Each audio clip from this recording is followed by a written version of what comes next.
Hi guys, Rosemary from Rosemary Astrology, and in today's video I wanted to talk about Pluto and also about Pluto's stay in Aquarius, which is going to be starting a little bit in 2023 and will be there for good in 2024.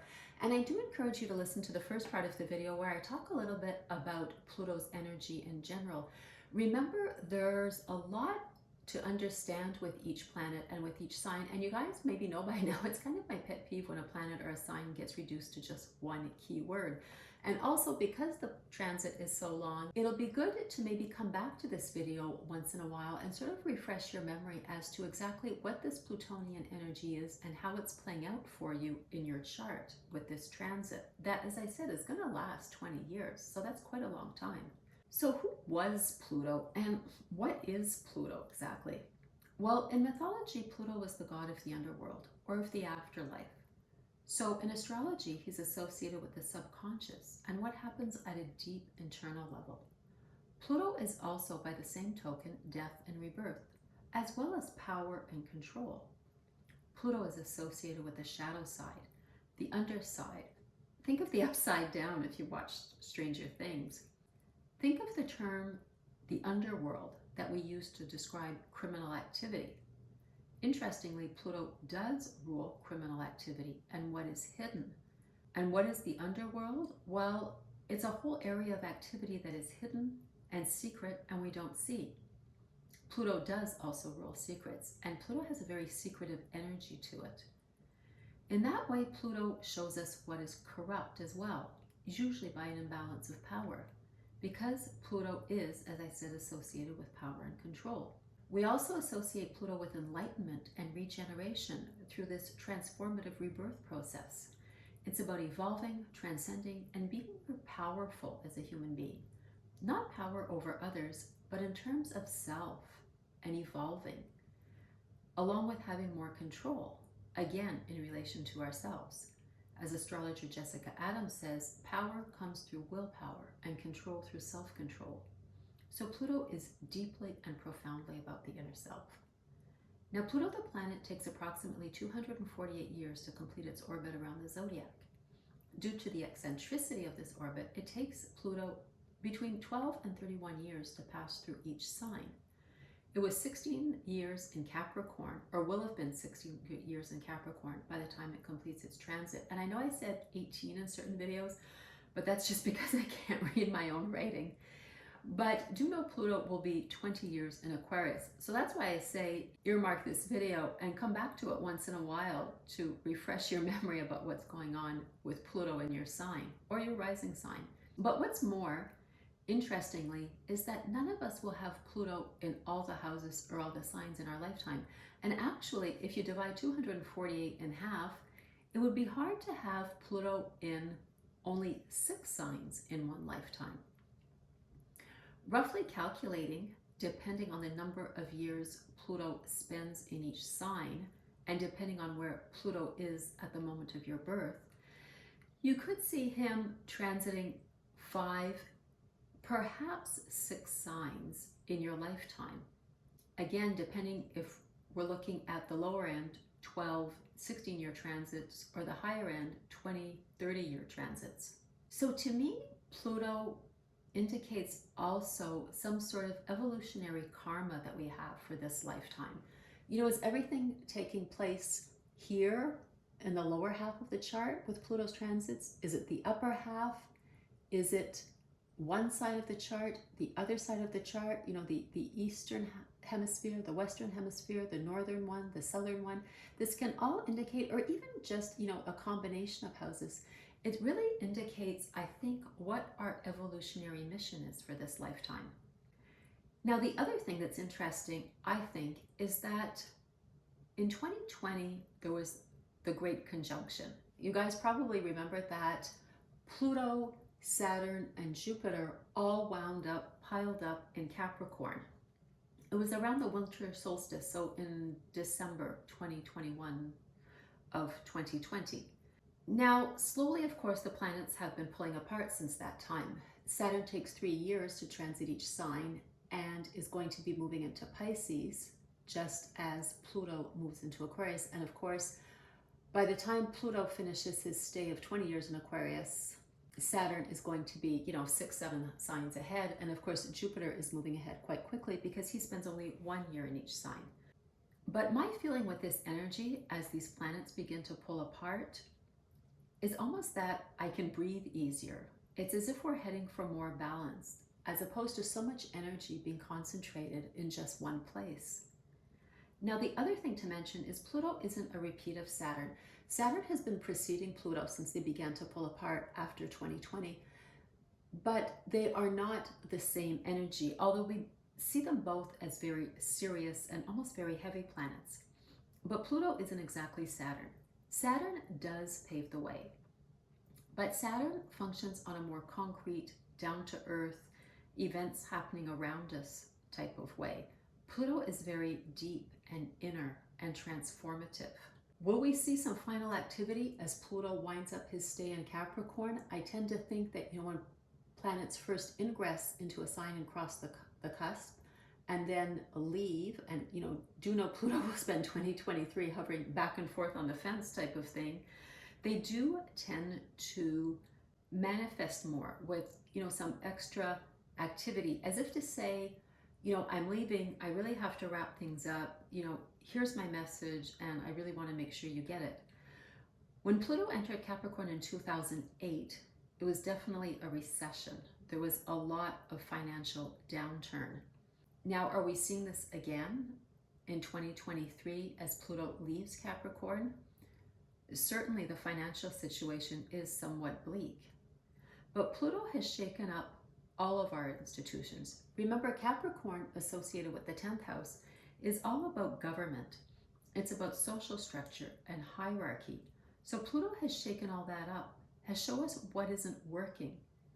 It's shown us the corrupt side of that top of the pyramid and people at the top. Pluto, being about power, can also show up as a powerful person in our lives. Again, associated with the 10th house, we're thinking powerful people at the top. But it can also be just a powerful person that will help you transform, or will have a great impact on transformative impact for you in your life. In Capricorn again, of course, Pluto showed up in this power play as leaders, the wealthy, who has social status, who sits again at the top of the social structure. Pluto in Capricorn showed us what wasn't working with the powerful few, because the power tends to get skewed and all lies in one place. It's an imbalance. It comes under the spotlight, and that's what Pluto wants to show us. In Aquarius, what's Pluto going to look like in Aquarius? Well, Aquarius is somewhat the opposite, or maybe totally the opposite. It's about people at the bottom of that Capricornian pyramid, or that 10th house pyramid. It's groups, societies, communities. Aquarius is very much about equality and fairness, and is associated with the 11th house. So our social side, groups of friends, organizations we belong to, sometimes organizations with a humanitarian aspect being associated to the 11th house. And remember, there's also a futuristic aspect to Aquarius. Astrologer Georgia Nichols always says, all Aquarians are 20 years ahead of their time. But where does this name come from? And how is it associated with the energy of Aquarius? Well, the word Aquarius comes from the Latin aqua, meaning water, and arium, meaning a place or receptacle. So think of a vivarium or an aquarium. And in ancient times, it meant a water holder or a water bearer. We always see the symbol of Aquarius as a woman pouring water out of a vase. But it's actually not water, it's actually knowledge. Because remember, Aquarius is an air sign, not a water sign. Remember, in ancient times, the Romans built aqueducts to bring water into their cities. It was a central meeting place. Whether you were rich or poor, everyone went to the fountain to get water for themselves, or to water their animals, or to carry water home. We are all equal in our need for water. It's also about the Roman bath. Although the Greeks had similar, smaller versions, the Romans expanded the idea of a bath to the sumptuous affairs we think of. And they were in almost all cities, even the smaller ones. These were communal meeting places. People spent hours there talking politics, business, child rearing, or just gossiping. There were different temperature baths. There were reading rooms. There were places to sit and talk. Everyone went there, no distinction between rich or poor. So we see that really social side to Aquarius and that really equal side to Aquarius, where everyone is the same, regardless of their social status or of their money. There's also a technological component to Aquarius. And that's not hard to understand when you think of the brilliance of an aqueduct. The Romans brought water over long distances, relying almost solely on gravity. And also when you think of the complex waterworks of the Roman bath. I mean, this is advanced technology in action. And again, in this idea of equality and fairness for everyone associated with Aquarius, this idea that we're all at the same level, it's interesting to note that the city fountain was a priority over the bathhouse. And both of these were prioritized over wealthy individuals who could pay to have water brought to their house. So again, we have with Aquarius this your money and power won't get you anywhere vibe. Everyone is treated fairly. And even farmers at those times sometimes deviated some of the aqueduct water to irrigate their fields. This was forbidden by law, but it was often overlooked because it kept food prices low. Again, Aquarian fairness for all, making things accessible to everyone. In fact, Pluto's stay in Aquarius is going to be about power to groups and to people at the bottom, or power to the people, as that John Lennon song goes.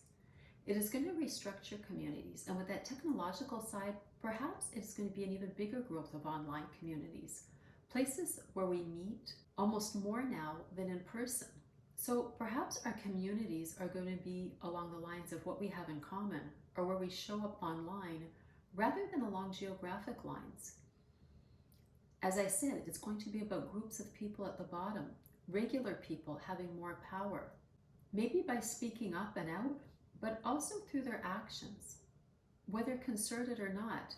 Sometimes it's just great chunks of population just reacting all in the same way because we're all thinking the same thing. You know, another way this could show up, because of Aquarius's relation to technology, is more and more artificial intelligence. It's easily accessible now.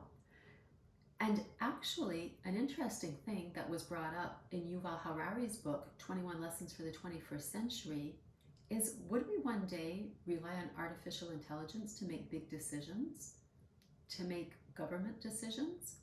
If you think a computer can compute all aspects and facts faster, would we want to rely on artificial intelligence to make personal decisions or government institution decisions? And by the way, if you haven't read that book, 21 Lessons for the 21st Century, do. It's like quite an eye-opener. Pluto shows us what is not working by showing us the shadow side. And I tend to be confused when astrologers talk about how awful Pluto was in Capricorn, but in Aquarius it's going to be nirvana. I don't think so. We're also going to see what's not working there and how we have to do better. Aquarius, of course, is about the group and about people at the bottom of that pyramid. But Aquarius is also an air sign, so there's an intellectual approach. There can, on the downside, be a colder view with Aquarius. You know, it can almost lead to a dystopian world. Some people worry about, too big a digital profile online, or about all our information being in one place, our banking, our shopping, our medical information, travel information, and all our social media. One of the things people worry about is if this becomes over-regulated in the name of fairness. Too many rules, a sort of social credit system like we already see in some countries. Or again, Yuval Harari's example, AI making all our decisions. So then where does the control lie? And where does the power lie? So this isn't about taking sides or me trying to make a statement. It's just potential manifestations of the power shift of Pluto. And this is one example. Remember, astrology doesn't predict the future. It just shows what type of energy is going on where. So again, guys, not here to push an agenda. But what I do want to say is we're going to see the good and the bad, because that's the goal with Pluto in order to help us transform and level up. Because ultimately it's about being better. Pluto is about the truth, but not the mundane truth in the physical sense of Saturn. So don't worry, this isn't going to be a 20-year repeat of what Saturn did in Aquarius. It's a deeper truth. Pluto is the psyche, and there's nothing superficial about Pluto. So slow-moving planets aren't constantly hitting us up with transformative events, right? We can't have intense Plutonian energy every day for 20 years. I mean, we're just all going to wind up hiding under the bed. But they get triggered either by other transiting planets or planets we have in our natal chart. So it creates an energy manifestation for all of us, and with particular differences in relation to our natal planets, creating that particular energy in our lives as well. Pluto in Aquarius will at some point conjunct Aquarius's sun and rising. So if you're an Aquarius sun or rising, Pluto is going to conjunct those at some point. Do know if you're a Taurus, at some point Pluto will square your sun or your rising, and it is the same for Scorpio suns and Scorpio risings. And if you're a Leo sun or rising, at some point Pluto will oppose your sun or your rising. As for other planets in your chart, well, if you have a copy of your chart, you can see where Pluto is going to make aspects to those other planets. Now, Pluto can also show up as fear, because fear is based on something we can't control. So again, there's that power and control dynamic. Or Pluto can show up, as I said, as a powerful person or event that is transformative. Again, it's about controlling or being controlled or even feeling out of control. And this forces us to transform. So don't forget to look at your chart and the degrees of your natal planets in relationship to transiting Pluto to see other aspects. And just by the way, in 2023, Pluto won't get past 0 degrees. Okay guys, let's talk about each sign. So for Aquarius and Aquarius rising, this is your first house, and this is an angle of the chart. Pluto is leaving the public domain, this whole area up here, for the private part of your chart, and will be there in this lower hemisphere for pretty much the rest of your life. The first house is your self-image, your outer self, and how you come across, but it's based on deep inner transformation. So Pluto will have you looking inside despite this being your first house. There's a seriousness with Pluto and a search for the truth. Who am I really? Does it match who I'm acting as? This can be transformative moments when you think, I can't be like this anymore.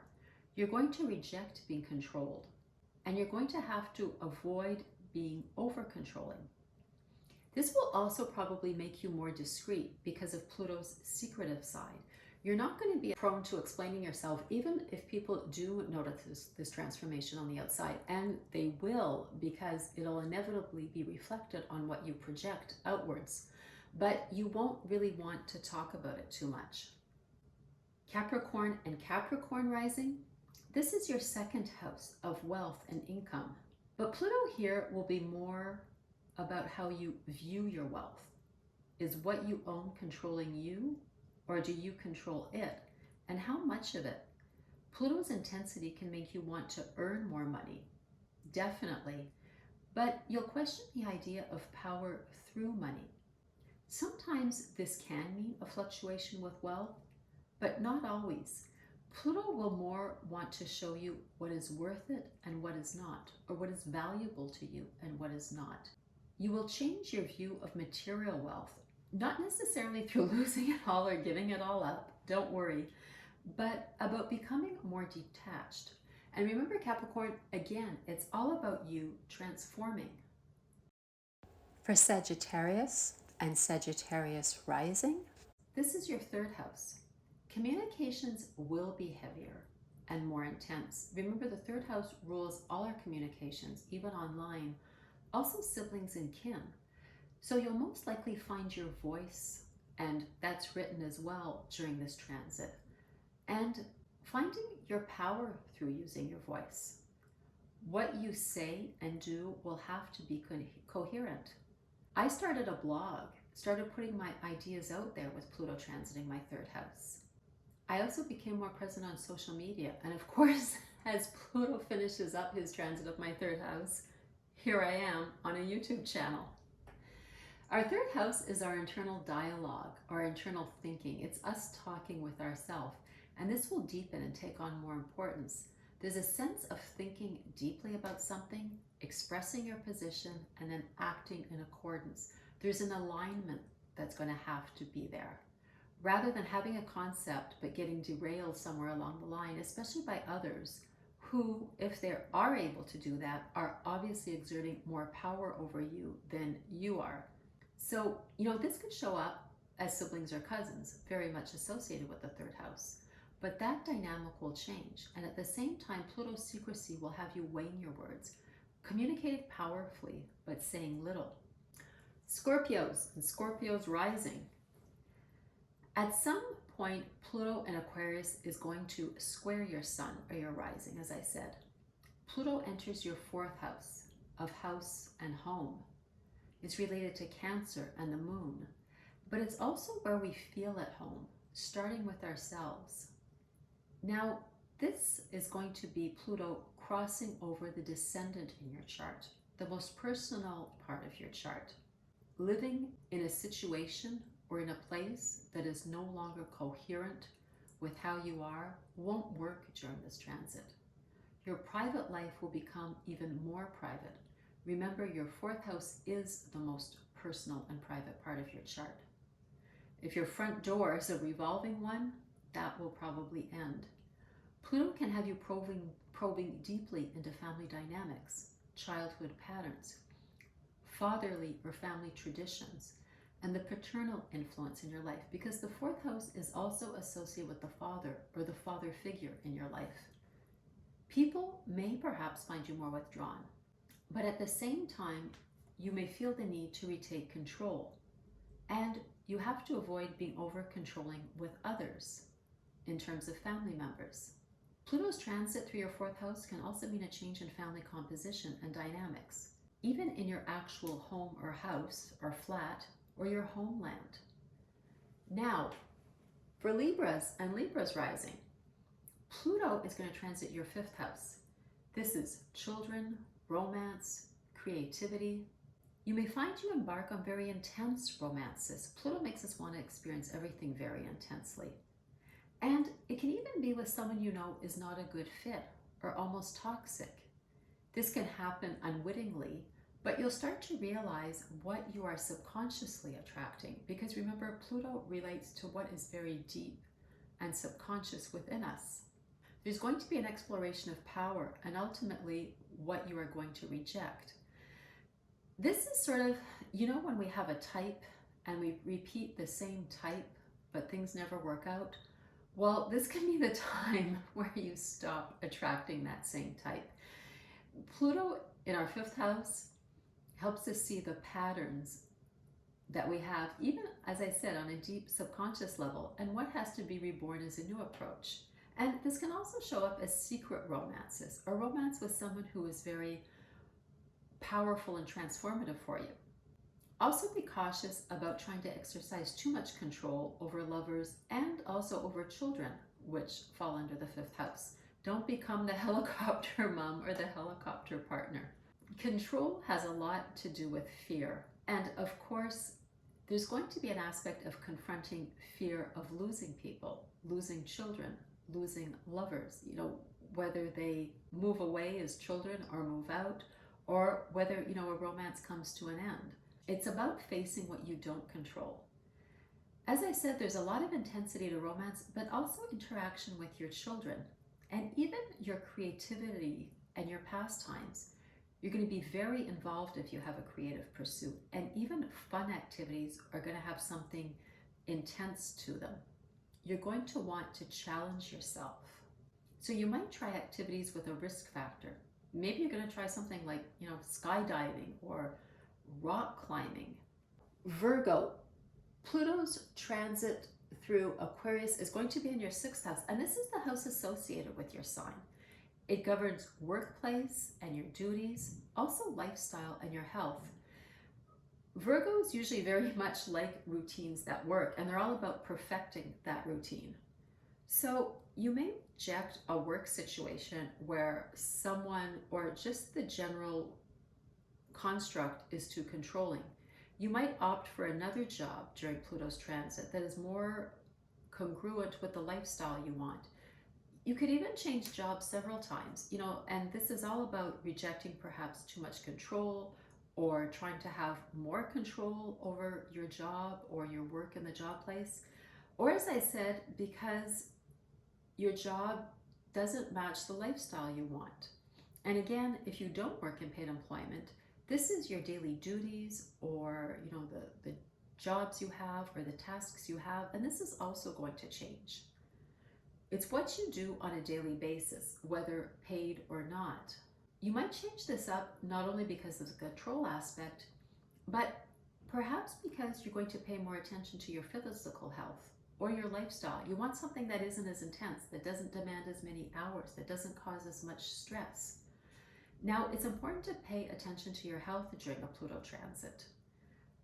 Be mindful of too many, as I said, intense demands that can undermine your health, and do attend to what needs to be attended to.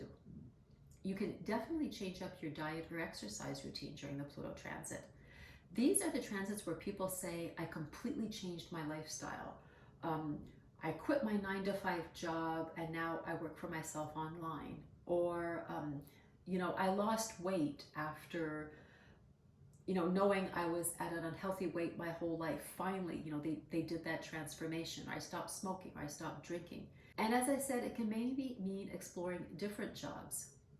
It's interesting to note, and this is just a side note, that people born with Pluto in Virgo, born in the 60s, are often called the slash job generation. So, they have a freelance job on the side and a J job. They're people that if you ask them, what do? They won't just say one thing. I'm a writer and an artist, or I'm a physiotherapist, but I also freelance as a personal trainer, that type of thing.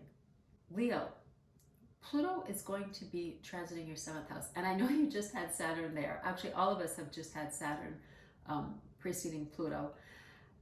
But Pluto is also crossing an angle in your chart and moving into the public part of your chart here. So Pluto is coming from the more personal part, is crossing the cusp of the 7th, and is going to be moving into the more public sphere of your chart, where again, he will probably be for the rest of your life.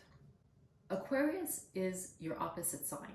So at some point, as I said, and reminding you again, Pluto will oppose your sun or your rising. If you're a very, very early rising or early sun, because Pluto won't get much past 0 degrees, you can already start to feel this. The 7th house, Leo, is your partnerships, but it's also the competition and rivals. And there's going to be a power shift here that starts with fear, always fear and the control issues, but ultimately transforms you. Remember, this is all about us, but through that lens of how we do relationships, committed partnerships, business partner, marriage partner, but also how we relate to people who are competing with us, or even people not working in our best interest. You're going to confront fear of loss, fear of getting hurt, fear of getting involved, fear of committing. Fear means the power is elsewhere, and learning to take back your power through this transit means you are going to transform. That's the rebirth part. And it's going to be the same with a rival or a competition. Their power over you comes from your fear of what they can do to you. And interestingly, feeling powerful sometimes lies in letting go of what can't be controlled. You can't control a rival any more than you can ultimately control a partner. So you're going to have to guard against being over controlling. We can only control how we react. Remember, this can also mean meeting a person who has a very intense transformative effect on your life. And again, try to avoid power struggles. Pluto rules what is hidden.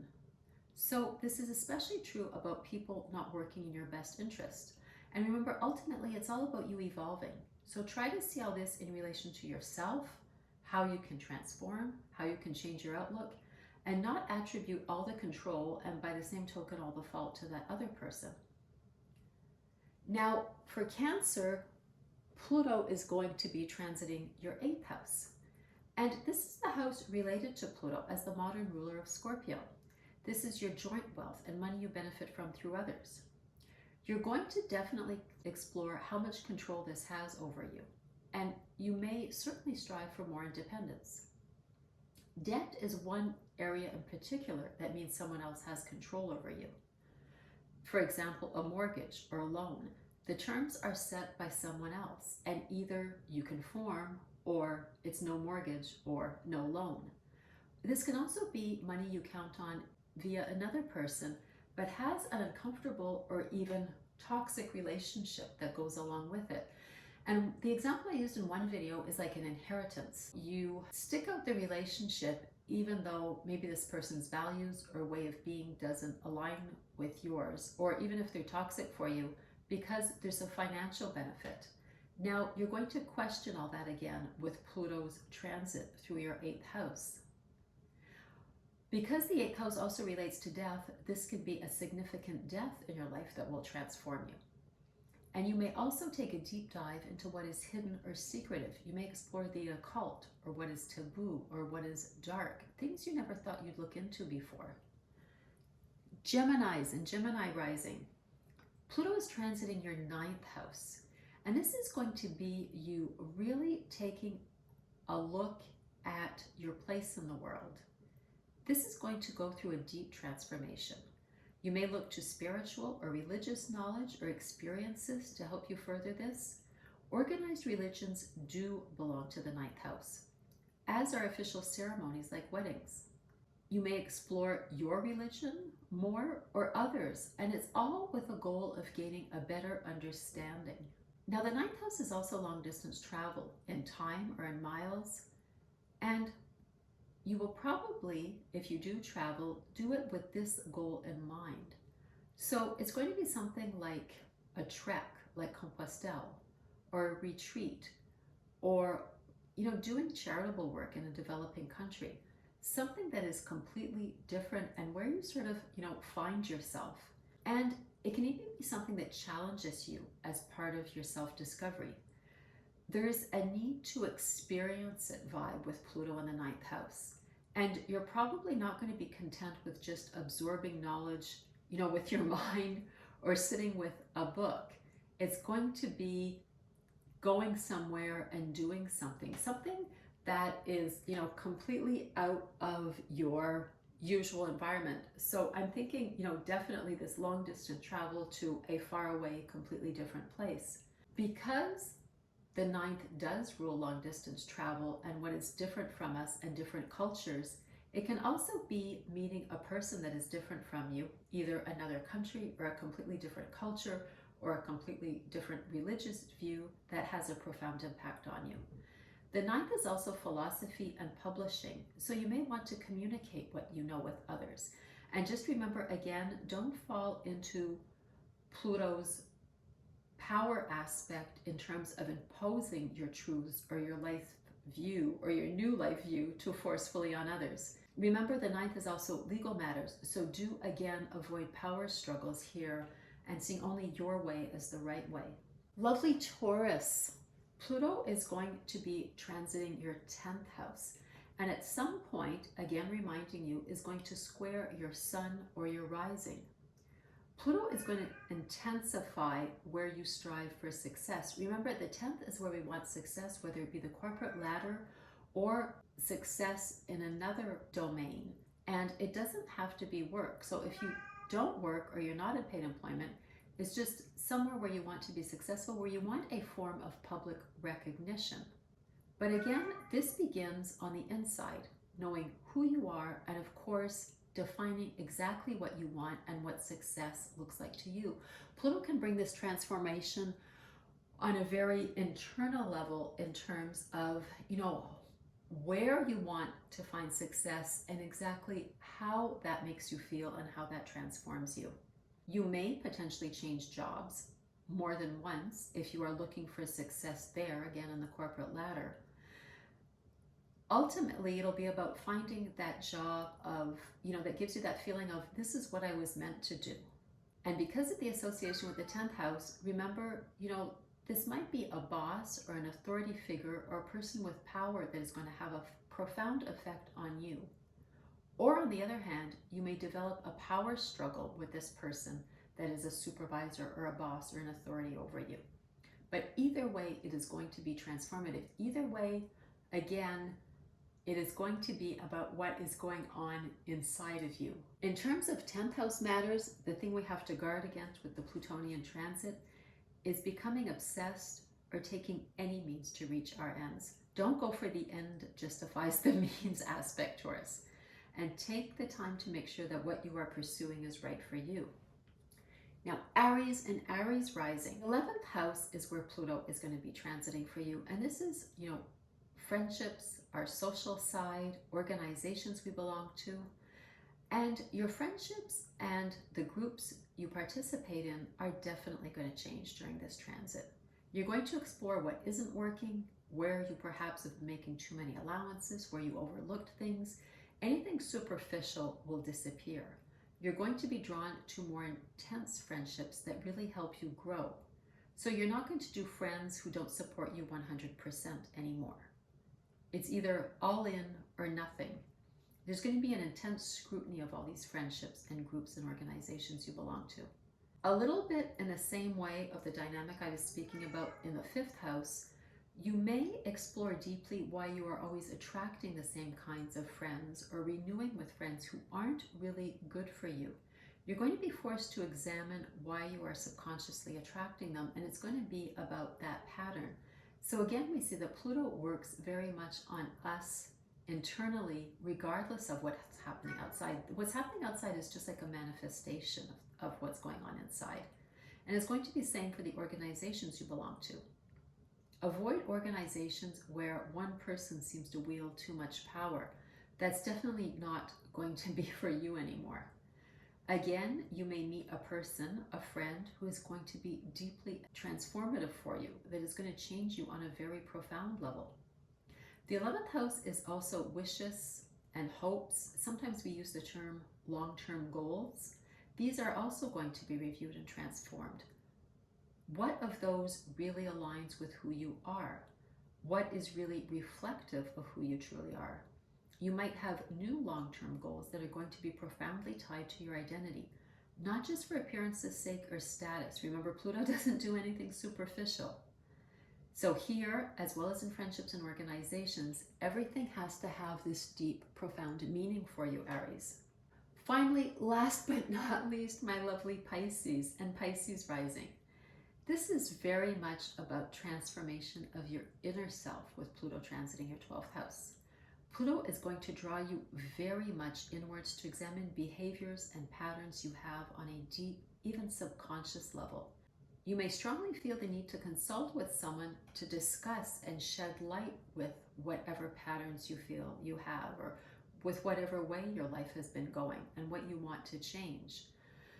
Often we're dissatisfied with certain things going on in our life, but the result of what's going on inside of us, it's like we somehow bring them about, usually through some deep-rooted unconscious pattern, or we fail to address them and settle them. So this might definitely be the time where you're going to consult a therapist or a psychologist. Remember, the 12th also relates to secrets. It was the house of hidden enemies in ancient astrology. And Pluto digs beneath the surface and relates to secrecy. So things you've kept buried for a long time, secrets you've carried, will have to be confronted now. And again, you may definitely feel the need to ask for help from someone qualified. Again, with that idea of the 12th being related to hidden enemies in ancient astrology, or like I like to say, people not necessarily working in our best interest. Usually we know who isn't good for us, but we ignore it or we rationalize it. Now Pluto is really going to force you to examine that and confront that. So, why is that person who undermines you still in your life? Or when you scratch the surface and probe deeper, as Pluto often has us doing, are you discovering that some people really aren't good for you, but somehow they're still around? And remember, this has nothing to do with them ultimately, but again, it has to do with you and unconscious patterns. With Pluto, the question isn't why is this happening to me? Like, why is this coming to me externally and happening to me? But rather, what am I doing that this is happening to me? So guys, I hope this was helpful. I know it's a little bit long, but I want to have something you can refer back to again over the years and, you know, remind yourself or better understand what Pluto's transit is, or if something comes up, you know, check back and see if that has to do with Pluto transiting, and, you know, get a better understanding of that energy and what to expect. And remember, you know, do watch for your sun and your rising, and you can also watch for a loved one and see what Pluto's energy is going to be bringing into their life. So guys, don't forget to like if you liked, subscribe, leave a comment. I read all your comments, and thank you so much for all your likes, subscribes, and comments. I am so happy to bring the astrology to you, and I'm so glad you guys are enjoying it, and I will see you in the next video. Take care, love you. Bye.